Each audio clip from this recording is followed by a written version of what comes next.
Pretty soon we will actually be reading the text of the Critique of Pure Reason. But my first couple of videos will be preparing the way for us, showing us a little bit of the terrain before we actually start on the expedition itself. Now, one of the ways to do that, right, one of the ways to prepare ourselves for reading a philosophical book like the Critique, is to wonder, what does Kant want to do here? Right? What is the aim of the critique? What is Kant trying to achieve? Now that is, when we think of the Critique of Pure Reason, a pretty difficult question to answer. It's not a difficult question to answer because there are no answers to it. Rather, there are many answers to it. And many of those answers are good answers.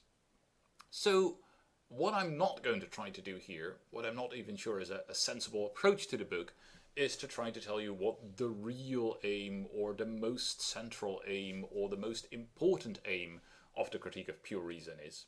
Rather, and I think in keeping with the purpose of having like a big survey, of seeing the terrain before we get onto it, what I'm going to do is I am going to tell you 8 stories about the purpose and aim of the Critique of Pure Reason. So 8 stories, all of which are true. Maybe some of them need some qualification, maybe some of them need to be reinterpreted a little bit when we get to like the nitty-gritty details of the critique, but all of them contain a substantial amount of truth. So this is our big picture before reading. Let's start. Here is story 1. What Kant is really worried about when he starts writing the critique is the status of metaphysics. Instead of being a secure science, metaphysics seems to be a mess, right? Physicists actually make progress, right? They find out new things, and after a while they tend to agree on those new things. And so we can say that, physics at the end of the 18th century, when Kant is writing, just knows more than physics did at the beginning of the 18th century or at the beginning of the 17th century. So that's great. But we are not seeing that in metaphysics or in philosophy in general, right? People disagree about everything, and there seems to be no hope of reaching agreement. So, according to story 1, the aim of the Critique of Pure Reason is to set metaphysics on the path of a secure science. Right? The Critique of Pure Reason is like a methodological manual for how to do metaphysics in such a way that we can reach real and solid knowledge. Okay, that is story 1. Story 2. Story 2 tells us that what Kant is really worried about is not so much that, metaphysicians disagree with each other, but that most of metaphysics is actually empty wish-wash. It is people disagreeing because they are engaged in pure speculation where you can't ever hit on anything that deserves the name of knowledge. And this is the case because a lot of metaphysics turns out to be about subjects that we cannot know anything about, like the soul, or God, or the world as a whole. And this, Kant is going to go on to say, is not merely an historical accident. It's not that metaphysicians have been particularly stupid or particularly perverse.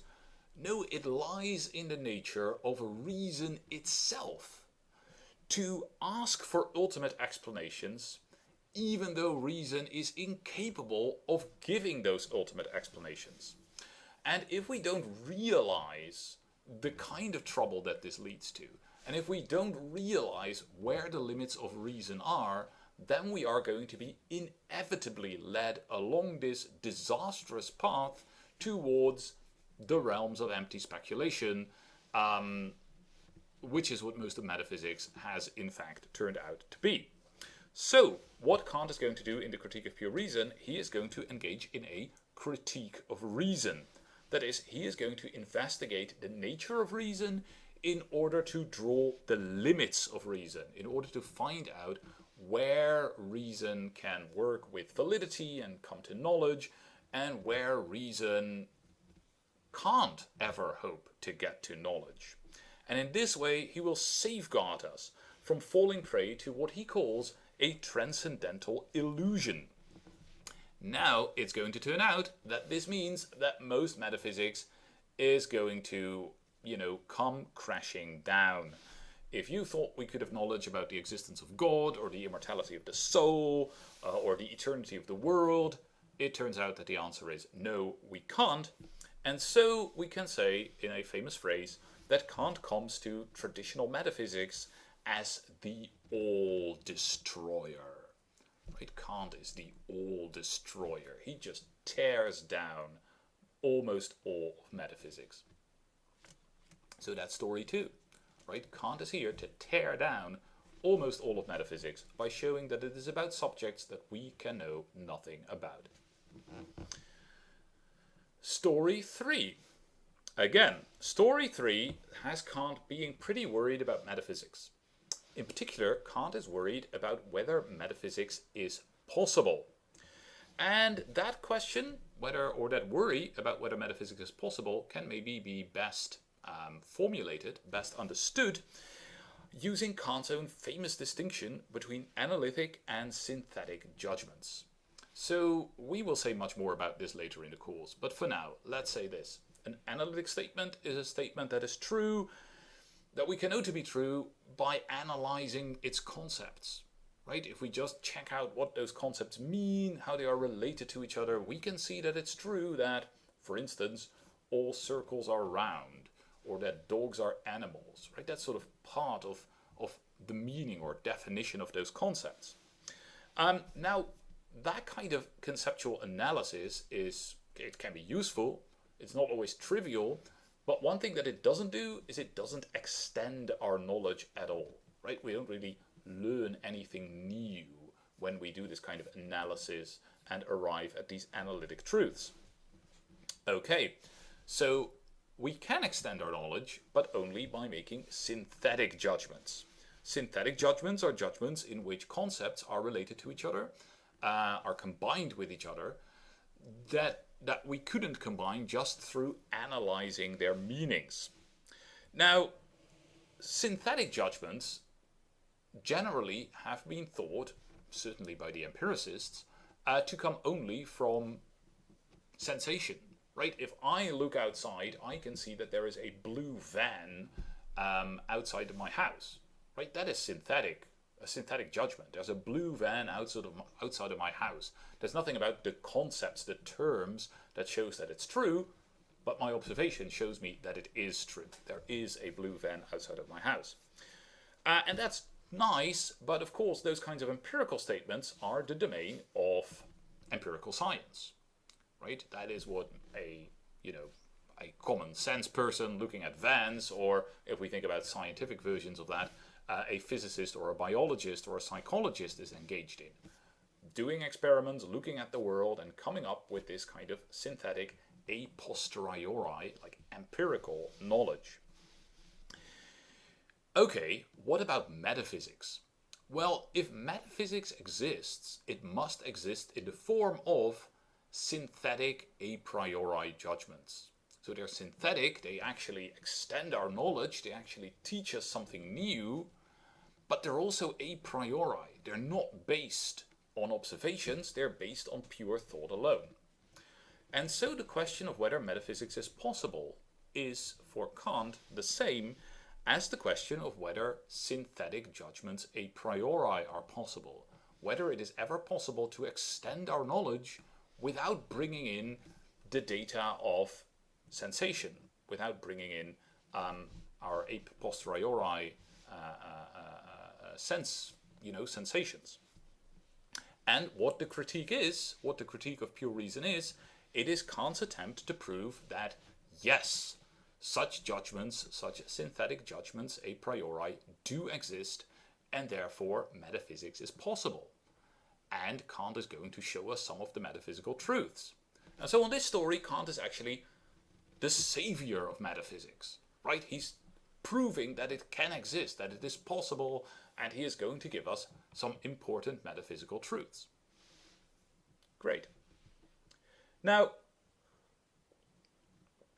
all these three readings have in common that they think of the Critique of Pure Reason as being primarily about the fate of metaphysics in some very general sense, right? It's metaphysics. Is it possible? Is it wrong? We have to think about metaphysics like at a general abstract level. And that's all true. I think all of these three readings of the Critique are true. I mean, Kant is interested in the fact that metaphysics is a mess, and he is trying to find the right method. And the right method is going to entail kicking out a lot of existing metaphysics, because it is about stuff that we actually can't know anything about. But at the same time, Kant is also has this positive task where he wants to show that metaphysics is possible, where it is possible, and give us some examples of that, like from really important stuff, some really important metaphysical truths or insights. All of it's true, and we're going to find all of that when we read through the critique. But this all at a very general level, and we can also read the critique, and the critique has been read as being fundamentally concerned with much more specific questions. So let's look at a couple of more stories. Here is story 4. According to story 4, what Kant is really worried about is the relation between ethics and natural science. Specifically, Kant is worried about the possibility of freedom, which is necessary for ethics, in a world that is determined by strict scientific causal laws. How can science be right in having these deterministic laws that tell us how everything happens, whatever is going to happen, completely determined, and at the same time we are free, right? And we are responsible for our choices. There is such a thing as choice, and ethics makes sense. How is that possible? Well, Kant doesn't believe that theoretical reason, the kind of reason that we are interested in the Critique of Pure Reason, Kant doesn't believe that theoretical reason can prove the existence of free will. But he does believe that by doing a critique of theoretical reason, by looking at what reason can know and what reason can't know, we can show that reason cannot disprove the existence of free will. Right? We can show that reason, including the kind of reason that could give us natural science and the metaphysics that belongs to natural science, that reason can never imply the non-existence of free will. And so what Kant does in the Critique of Pure Reason is he safeguards the possibility of freedom by setting limits to reason. Or, as he himself memorably phrases it in the B edition of the work, I have therefore found it necessary to deny knowledge in order to make room for faith. Right? We can have faith in our freedom because Kant has shown us that we can never know that we are not free. That's story 4. Well, story 4 tells us that Kant is primarily interested in freedom and determinism. Story 5 tells us that Kant is obsessed with skepticism. Right? Here is Kant himself, and I quote, "It still remains a scandal to philosophy and to human reason in general that the existence of things outside us must be accepted merely on faith, and that if anyone thinks good to doubt their existence, we are unable to counter his doubts by any satisfactory proof." So here we have Cartesian skepticism, right? Is there really an external world? Does this hand exist as a physical object or not, right? Is it just my thought? And what Kant wants to do, according to this reading, what the aim of the Critique of Pure Reason is, it is to combat skepticism. It is to combat skepticism by developing maybe a new type of argument. So Kant is going to develop a new type of argument which has been called a transcendental argument. And the idea here is that what we do is we identify some feature of experience that even the skeptic agrees that we have, right? So maybe our experience is temporal, right? It happens in time. I have one experience and then another experience and then another experience and so on and so forth. And so a transcendental argument might take some feature like that which even the skeptic agrees that we have, and then it shows that such a feature has certain conditions of possibility. Certain things have to be the case in order for experience to have this feature. And maybe one of those conditions of possibility turns out to be the existence of the external world. And if we can do that, then the skeptic will have to agree with us that there is an external world.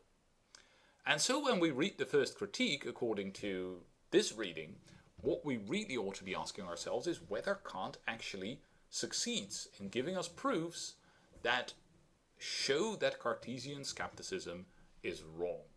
Right? Does Kant or does Kant not succeed in defeating this scandal to philosophy and showing that skepticism is wrong? That is story 5. Here is story 6, which is closely related, but instead of having Descartes as an important opponent, it has Hume as an important opponent. And one way to get story 6 started is to say that, Kant is worried about the possibility of natural science. Right? So forget about whether the external world exists. Natural science needs a lot more than that. Right? Natural science uncovers universal laws.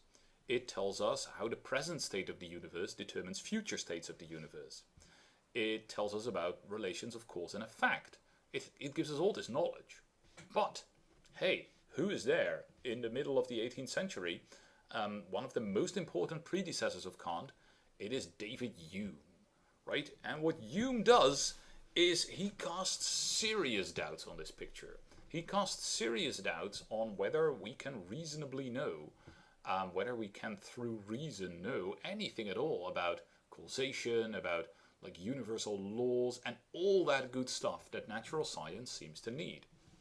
And so it is, in again a famous phrase by Kant, it is Hume who woke him from his dogmatic slumber and showed him that philosophy has a task here, right? Philosophy has to show that natural science is right when it presupposes that there are laws, when it presupposes that we have a grasp of causation and that we can find this in the world, and so on and so forth. So, what Kant wants to do in the critique, according to this story, is to answer Hume, right? To show that Hume was wrong and that we can have this universal causal knowledge because we can know a priori that the world is going to be lawful and structured by causation and so on and so forth. Right? So the main aim of the first critique is to give an answer to Hume. That is story 6. So I have 2 more stories, and in a sense they're the most interesting, at least from the perspective of philosophy or even metaphilosophy, because stories 7 and 8 are going to suggest that what Kant really wants to do in the first critique is he wants to profoundly rethink the nature of philosophy itself. So here is, or he wants to rethink what the fundamental questions of philosophy are and should be. Here is story 7. Story 7 tells us this. It says that what Kant is really worried about is the very possibility of making judgments about objective reality. Right? I think I'm doing this all the time. I say grass is green. I say everything has a cause. Or I say not everything has a cause. I'm making judgments about objective reality all the time. So this world that I sense is also the world that I think about.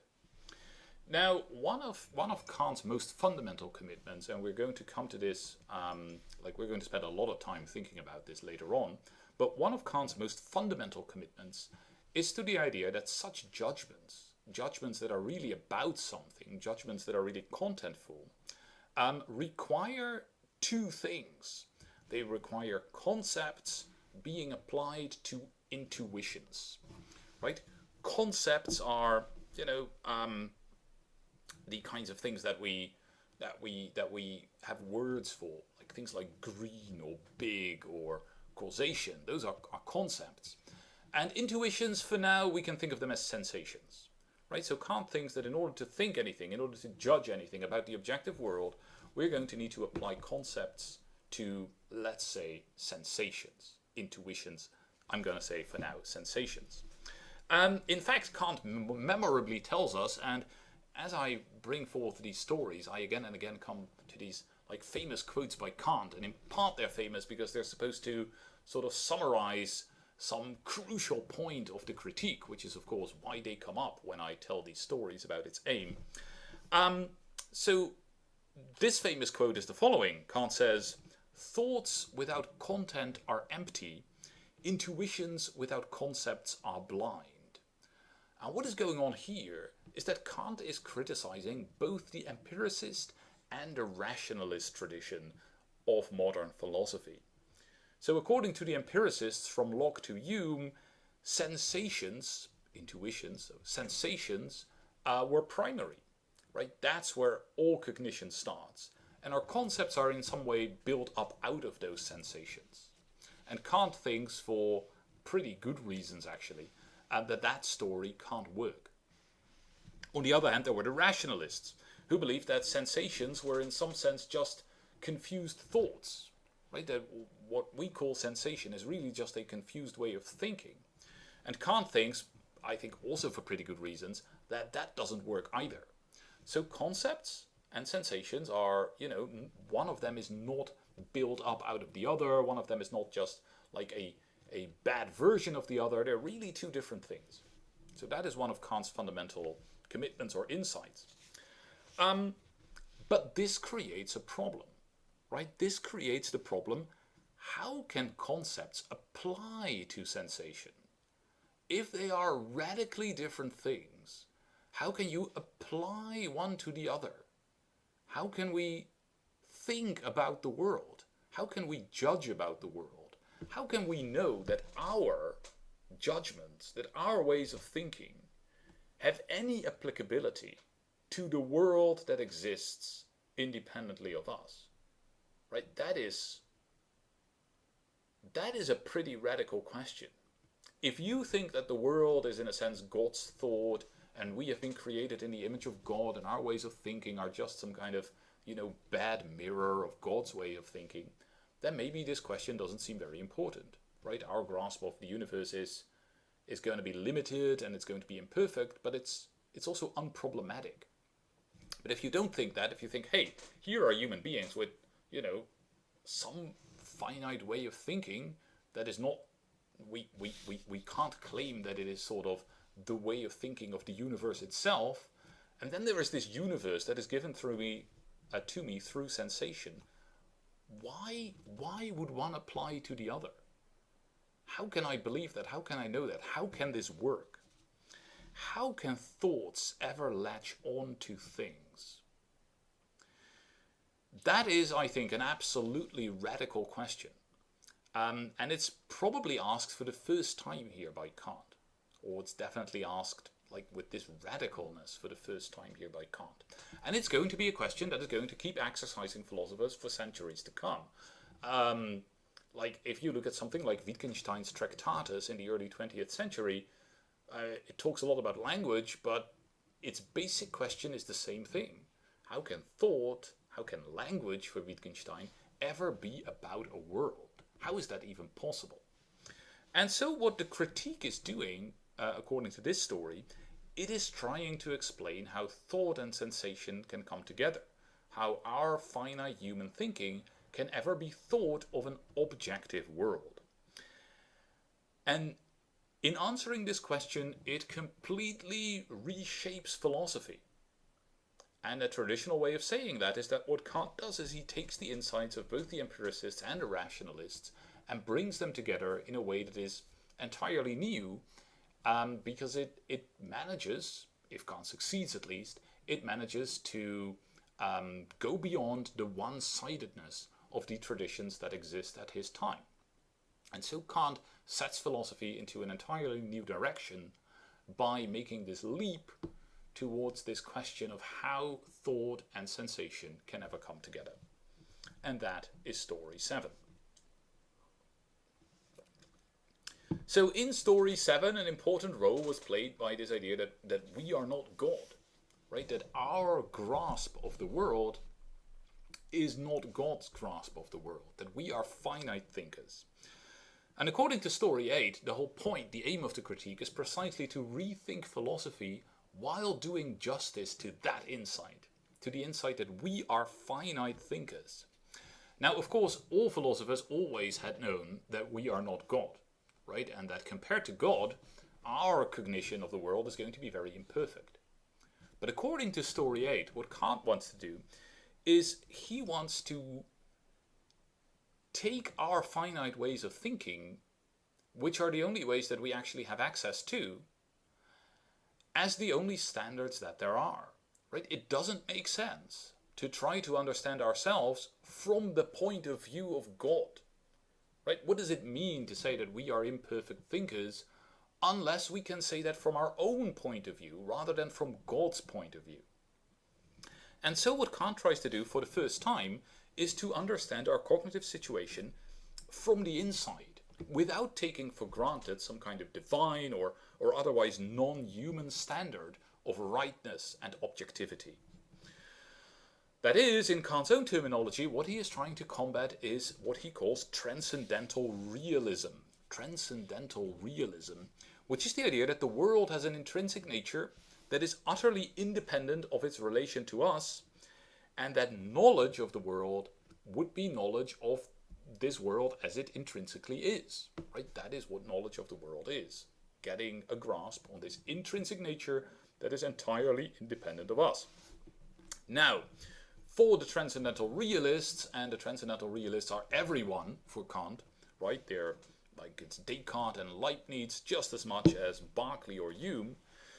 For the transcendental realist, really the standard against which all knowledge has to be assessed is God's view of reality, God's view of this transcendentally real world. And our knowledge is always going to fare very poorly compared to that, which is why Kant might say this kind of philosophy always ends up leading to skepticism or idealism, like what he calls empirical idealism in someone like Berkeley. What Kant wants to do is he wants to radically change the way that we do philosophy by taking our finite position seriously and taking it as our only possible starting point, as the only vantage point that we have. And in order to do that, we have to develop an entirely new philosophical system, which he calls transcendental idealism, which drops the idea that God's view of the world is the only right view of the world, and puts us finite thinkers center stage. And this would be his famous Copernican revolution. And that is my story number 8. Okay, so those were 8 stories, and if you didn't get the details of all those stories, if you didn't fully understand them, that is fine, that is great. We're going to cover all of this ground again and again as we proceed through the course. Now, what I want you to imagine, if you haven't read the critique before, is a book about which all of those 8 stories are true, right? Kant is doing all of that. And what's more, in a sense, they're all going to turn out to be the same story, right? It's not that at one point Kant is doing this, and at another point he's doing that, and at a third point he's doing that. All these stories are in a sense the same story. You can't really tell one of them without telling all the others as well. Understanding metaphysics, destroying metaphysics, saving metaphysics, safeguarding freedom, defeating Cartesian skepticism, defeating Humean skepticism by putting science on a firm foundation, explaining the connection between thoughts and things, and rethinking philosophy from the point of view of a finite intellect. All of that is the same philosophical project.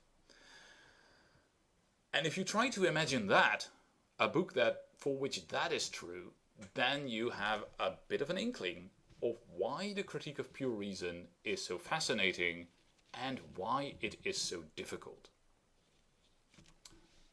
Now, it's difficult for us.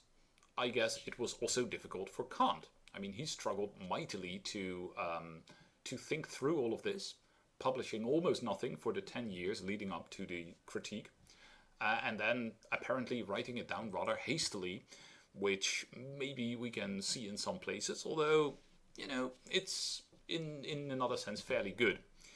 Now, if we struggle with the critique, that is maybe partly because Kant sometimes doesn't write things out as clearly as he could have, and things like that. But mostly it's because of the content, right? Mostly because these are some seriously difficult thoughts, and these are thoughts that I guess Kant himself was still struggling with and was still beating into shape as he wrote the critique.